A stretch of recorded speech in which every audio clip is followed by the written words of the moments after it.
बच्चों कैसे हैं आप लोग। आज हम लोग पढ़ेंगे कक्षा 11 का केमिस्ट्री, जिसमें चैप्टर का नाम है chemical bonding and molecular structure, रासायनिक बंध तथा आणविक संरचना। तो सबसे पहले ये जानना है कि केमिकल बॉन्डिंग होता क्या है, रासायनिक बंध होता क्या है।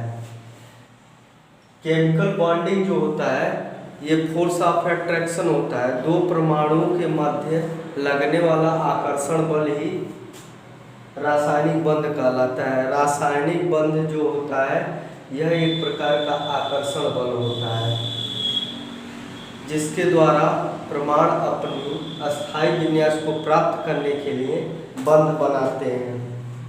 तो रासायनिक बंध के बारे में जानना है कि केमिकल बॉन्डिंग जो होता है वो तीन तरह का होता है। एक होता है आयनिक बॉन्ड, एक होता है कोवैलेंट बॉन्ड, एक होता है कोऑर्डिनेट बॉन्ड। जो आयनिक बॉन्ड होता है यह दो ऐसे परमाणु के मध्य होता है जिसमें एक परमाणु जो होता है वह धातु होता है और दूसरा परमाणु जो होता है वो अधातु होता है। जैसे एग्जाम्पल के तौर पे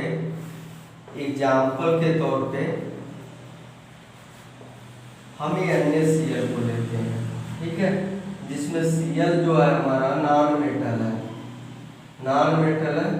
और Na क्या है हमारा मेटल है, ठीक है, जिसमें इलेक्ट्रॉन का पूर्ण रूप से ट्रांसफर होता है, ठीक है।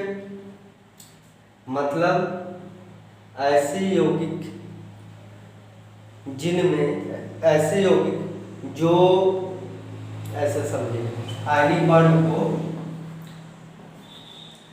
इलेक्ट्रॉन के ट्रांसफर के फलस्वरूप बनने वाला जो बॉन्ड होता है वही आयनिक बॉन्ड होता है। इसमें पूर्ण रूप से इलेक्ट्रॉन का ट्रांसफर होता है। जैसे सोडियम क्लोराइड का देखा जाए तो सोडियम का एटॉमिक नंबर 11 होता है। इलेक्ट्रॉनिक कॉन्फ़िगरेशन लिखते हैं तो 1s2 2s2 और 2p6 और 3s1। आउटर मोस्ट सेल बाहरी कोश में एक इलेक्ट्रॉन हमारा है और क्लोरीन का कितना है 1s2 2s2 2p6 3s2 और 3p5। बाहरी कोश में 7 इलेक्ट्रॉन है। तो सोडियम जो है अपने बाह्य अष्टक, ठीक है, बाह्य अष्टक यानी कि कोई भी परमाणु जो होता है वह अपने बाहरी कोश में 2 अथवा 8 इलेक्ट्रॉन रखना चाहता है। केवल हाइड्रोजन ही एक ऐसा तत्व है जिसका बाह्य कोश 2 इलेक्ट्रॉन से पूरा होता है, जो डुप्लेट स्ट्रक्चर बनाता है, नहीं तो बाकी सब के सब ऑक्टेट स्ट्रक्चर बनाते हैं। तो सोडियम जो होता है एक इलेक्ट्रॉन को ट्रांसफर करता है क्लोरीन को, ठीक है। ऐसे यहाँ पे संरचना देखना है तो ऐसे देखें, ये सोडियम का बाह्य कोश में एक इलेक्ट्रॉन, हमेशा बॉन्ड बनाने में बाहरी कोश के ही इलेक्ट्रॉन भाग लेते हैं। और क्लोरीन के 1 2 3 4 5 6 7, क्लोरीन के बाहरी कोश में 7 इलेक्ट्रॉन। यह एक इलेक्ट्रॉन ट्रांसफर करता है, ट्रांसफर इलेक्ट्रॉन एक इलेक्ट्रॉन ट्रांसफर करता है और ट्रांसफर के फलस्वरूप जो ट्रांसफर करता है उस पर एक पॉजिटिव चार्ज होता है और जिसके पास इलेक्ट्रॉन जाता है उस पर एक निगेटिव चार्ज होता है। जितने जितने इलेक्ट्रॉन का ट्रांसफर होता है उतने पॉजिटिव चार्ज और जिसके पास होता है उसके पास उतना ही निगेटिव चार्ज होता है। अब हम लोग जानेंगे कि आयनिक बॉन्ड बनने के फैक्टर क्या है। आयनिक बॉन्ड के फैक्टर जो हैं, पहला तो लो आयनाइजेशन एनर्जी होना चाहिए, ठीक है। दूसरा जो है हाई इलेक्ट्रॉन एफिनिटी होना चाहिए और तीसरा जो है हाई लैटिस एंथैल्पी होना चाहिए। अब हम आगे पढ़ेंगे कोवैलेंट बॉन्ड की तरफ। कोवैलेंट बॉन्ड क्या होता है, साझेदारी के फलस्वरूप जो बॉन्ड बना होता है उसे कोवैलेंट बॉन्ड कहते हैं। शेयरिंग शेयरिंग के फलस्वरूप जो बॉन्ड बनता है उसे हम कोवैलेंट बॉन्ड कहते हैं। जैसे CH4 NH3 H2O, इन सभी की संरचनाएं देखी जाए। सबसे पहले हम CH4 का देखते हैं। कार्बन का जो है ये पहला एग्जाम्पल, ये दूसरा एग्जाम्पल, या तीसरा एग्जाम्पल। सबसे पहले हम मीथेन का देखते हैं। तो यहाँ पे देखेंगे कि हमारा जो है दो परमाणु, एक कार्बन है एक हाइड्रोजन है। कार्बन का परमाणु क्रमांक होता है 6, यानी कि 1s2 2s2 और 2p कितना होगा 2, 2 2 4 2 6। कितने इलेक्ट्रॉन है बाहरी कोश में 4, और हाइड्रोजन का परमाणु क्रमांक एक ही होता है, तो बाहरी कोश में एक ही इलेक्ट्रॉन रहेगा।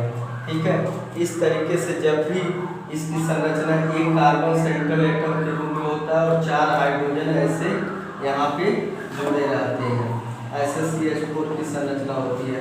ये बॉन्ड स्ट्रक्चर है। ठीक है, एक एक इलेक्ट्रॉन की साझेदारी होती है, इसलिए इनके बीच सिंगल बॉन्ड बनता है। यह डबल डबल की होती है। जैसे O2 मॉलिक्यूल को लेंगे तो ऑक्सीजन का कितना होता है 2 2 4, जैसे 2 2 4 2 6, 2 2 4 2 6, ये 2 2 की साझेदारी हो गई, तो ऑक्सीजन ऑक्सीजन के बीच डबल बॉन्ड हो गया। यदि N2 मॉलिक्यूल का देखा जाए तो इनके बीच ट्रिपल बॉन्ड हो जाएगा, या 3, ऐसे 3 3 इलेक्ट्रॉन की हो जाएगी साझेदारी। ठीक है, 3 3 6 2 8, 3 3 6 2 8, ऐसे ट्रिपल बॉन्ड इनके बीच बन जाएगा। दोनों स्ट्रक्चर पूरा कर लेंगे ऐसे। CH4 का आप समझ लीजिए। इसके बाद NH3 की तरफ चलते हैं। नाइट्रोजन का जो परमाणु क्रमांक होता है वो 7 होता है। इसके बाहरी कोश में जो होते हैं 5 इलेक्ट्रॉन होते हैं, 1 2, यहाँ पे लिख सकते हैं 1 2 और 3, यानी कि 1 2 3 4 5 इलेक्ट्रॉन। हाइड्रोजन के बाहरी कोश में 1 इलेक्ट्रॉन, तो ऐसे हाइड्रोजन को हम दिखा सकते हैं। ठीक है, हाइड्रोजन को ऐसे दिखा सकते हैं, एक एक इलेक्ट्रॉन का यह शेयर कर लिया, एक एक इलेक्ट्रॉन का शेयर किया, इसलिए इनके बीच क्या हो गया एक एक सिंगल बॉन्ड ऐसे हो गया। ऐसे यहाँ लोन पेयर दिखा सकते हैं। जो इलेक्ट्रॉन बॉन्ड बनाने में भाग लेते हैं वो बॉन्ड पेयर इलेक्ट्रॉन कहलाते हैं, और जो इलेक्ट्रॉन बॉन्ड बनाने में भाग नहीं लेते हैं वो लोन पेयर कहलाते हैं। जैसे कि लोन पेयर नाइट्रोजन के ऊपर दिखाया गया है, एक लोन पेयर है। ठीक है, और नाइट्रोजन में देखा जाए तो बॉन्ड पेयर कितने हैं 1 2 3 है। ठीक है, अब हम जल के तरफ चलते हैं। जल के मॉलिक्यूल पर देख लेते हैं एक और एग्जाम्पल। जल की यदि संरचना बनानी है तो ऐसे बना सकते हैं। इसमें सेंट्रल एटम कौन होगा, ऑक्सीजन होगा। ऑक्सीजन का परमाणु क्रमांक कितना होता है 8, 1s2 2s2 2p4, बाहरी कोश में 6 इलेक्ट्रॉन। ठीक है, और हाइड्रोजन का कितना होता है एटॉमिक नंबर 1 होता है 1s1। ठीक है, तो इसकी संरचना हमें बनानी है तो ऐसे बनाएंगे। यह ऑक्सीजन है। सबसे पहले हम डॉट स्ट्रक्चर बनाने के लिए सीखते हैं, उसके बाद बॉन्ड स्ट्रक्चर। तो देखिए यहाँ पे 1 2 3 4 और यहाँ पे 5 1 6, और हाइड्रोजन के बारे में उसमें एक एक इलेक्ट्रॉन बस होता है, एक एक इलेक्ट्रॉन। ठीक है, तो इस तरीके से 2 2 4 2 6, एक यहाँ से शेयर कर लिया और एक यहाँ से। ऑक्सीजन के पास कितने इलेक्ट्रॉन हो गए 1 2 3 4 5 6 7 8, और हाइड्रोजन के पास 2। इस तरीके से जो हमारा बॉन्ड स्ट्रक्चर बनेगा, ठीक है, सेम इसी तरीके से बनेगा कि ऑक्सीजन और हाइड्रोजन के बीच एक एक इलेक्ट्रॉन की शेयरिंग हुई है, यहाँ पर भी शेयरिंग हुई है, यानी कि ऑक्सीजन के बस 2 ही इलेक्ट्रॉन जो है वो भाग ले रहे हैं, 2 बॉन्ड पेयर बनेगा।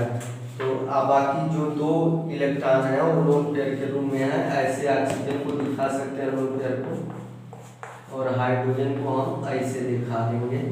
ठीक है, ये हमारी संरचना हो जाएगी।